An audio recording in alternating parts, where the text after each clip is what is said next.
আসসালামু আলাইকুম everyone, welcome back to my channel. আশা করছি আপনারা সবাই অনেক ভালো আছেন।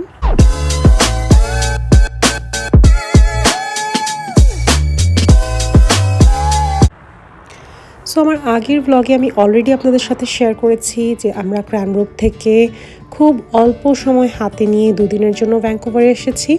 কিছু কাজ ছিল অফিসিয়াল, সেই কাজগুলো সম্পন্ন করার জন্য, যার কারণে আমরা ভ্যাঙ্কুভারে আসলে ঘোরাঘুরি করতে পারছি না। আমি আন্তরিকভাবে দুঃখিত যে আমি আসলে বিভিন্ন জায়গা সাধারণত একটা ট্রাভেল ব্লগ যেরকম হয়ে থাকে সেই ধরনের ব্লগ এটা হতে যাচ্ছে না।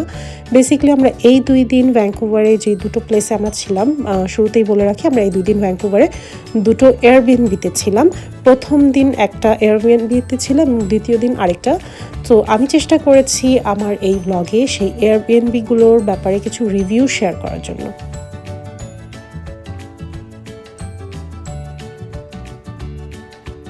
আমাদের প্রথম এয়ারবিএনবিটা ছিল বার্নাবি এলাকায়। বার্নাবির যে মেট্রো টাউন, সেই মেট্রো টাউন থেকে এই এয়ারবিএনবি যেই লোকেশানে আছে সেটা 5 মিনিটের ডিস্টেন্স।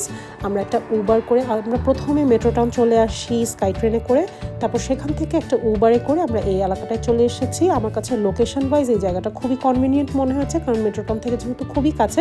উবার না পেলে, সাথে বাচ্চা ছিল যার কারণে উবার নেওয়া, উবার না থাকলে আমরা কিন্তু এখানে পায়ে হেঁটেই আসতে পারি।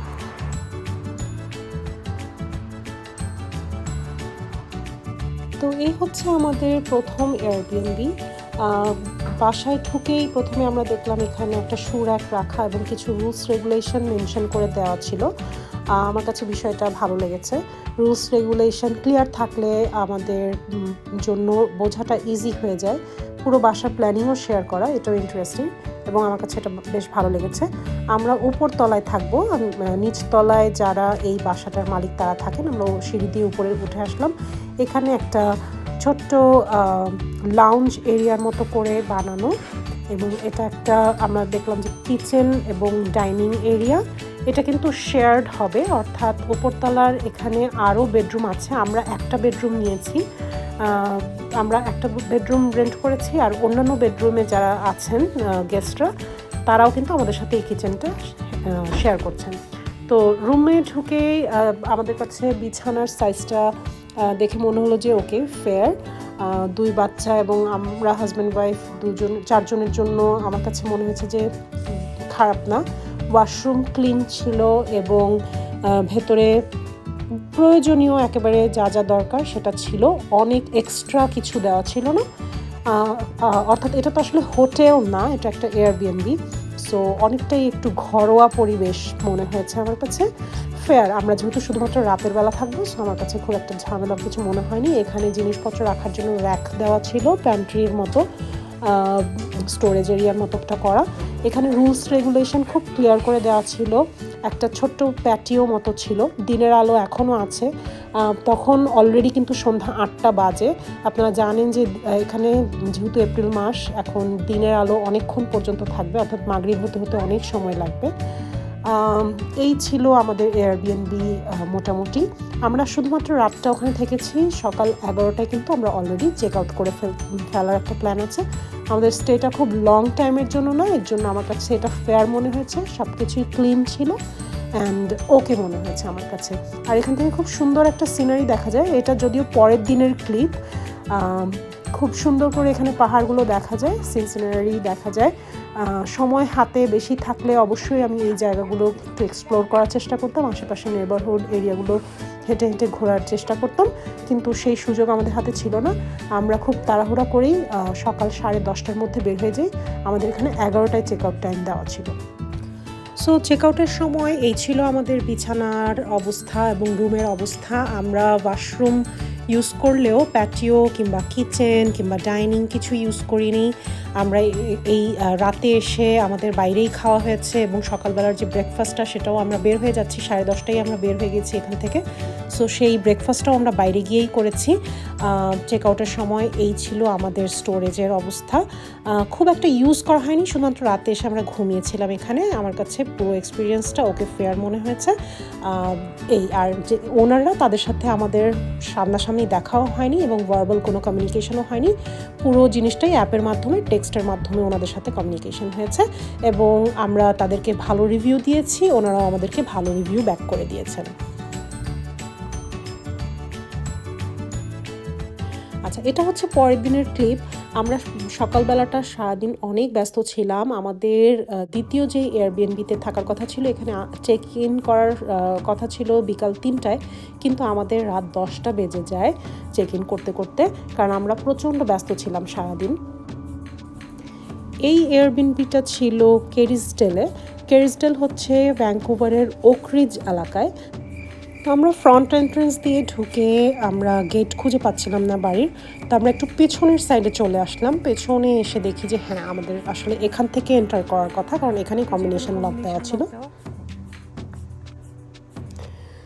সো আমাদের এন্ট্রেন্সে ঢুকার পরেই আমরা এই সিঁড়িটা দেখতে পাই। সিঁড়ি বেয়ে নিচে নামলে আমাদের রুম হওয়ার কথা। আমার কাছে মনে হলো যে ইনস্ট্রাকশনগুলো আর একটু ট্রান্সপ্যারেন্ট হতে পারতো।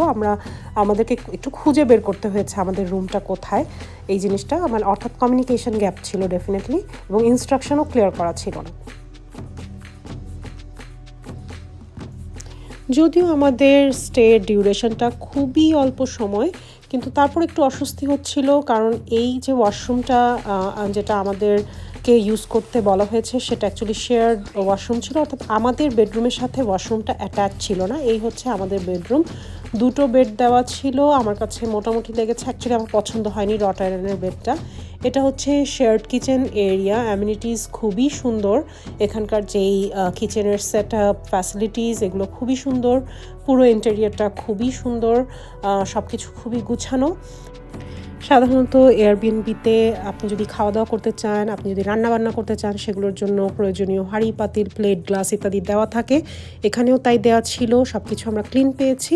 আমরা খাবার বাইরে থেকেই প্যাক করে নিয়ে এসেছিলাম। আমরা জাস্ট মাইক্রোওয়েভ করে খাবারগুলো খেয়ে সব কিছু ধুয়ে গুছিয়ে আবার এটা ফেরত দিয়ে এসেছি। এটা যদিও ওয়েট কিচেন এলাকা, এটা আমরা ইউজ করিনি। আমরা রান্নাবান্না করছিলাম না, আমরা জাস্ট খাবারটা গরম করেছি।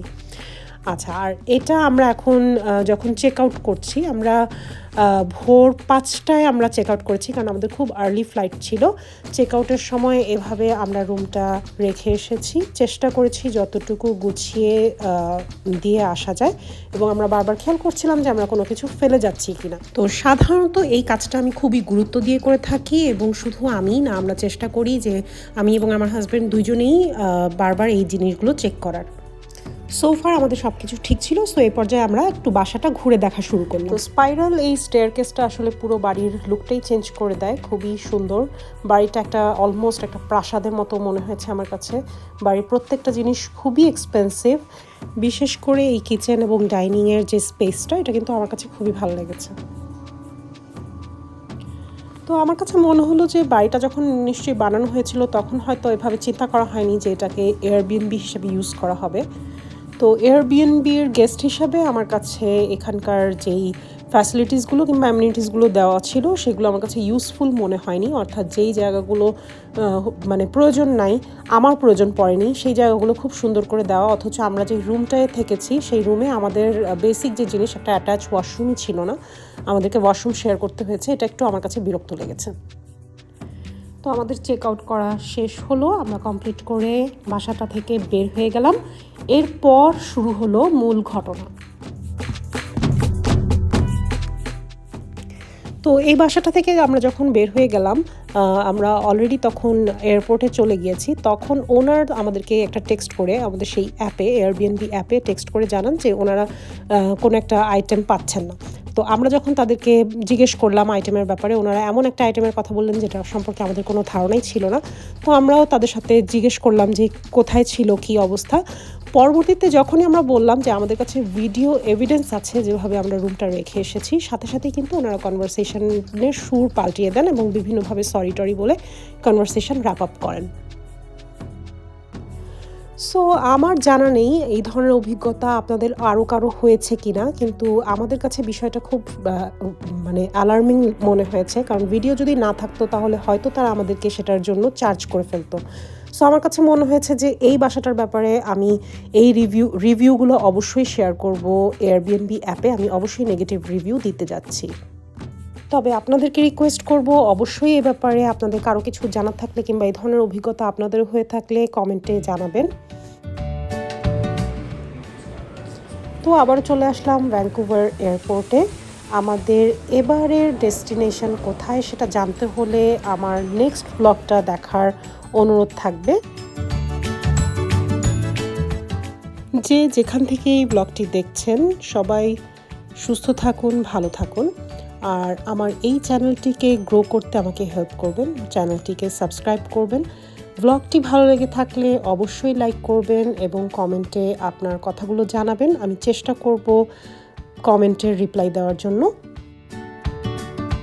প্লেনের উপর থেকে পাহাড় এবং তুষার এই জিনিসগুলো দেখে নিশ্চয়ই অনেকেই গেস করে ফেলেছেন আমাদের নেক্সট ডেস্টিনেশন কোথায় হতে যাচ্ছে।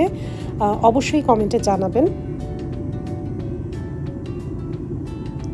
আজ এই পর্যন্তই। সবাইকে শুভকামনা। আসসালামু আলাইকুম।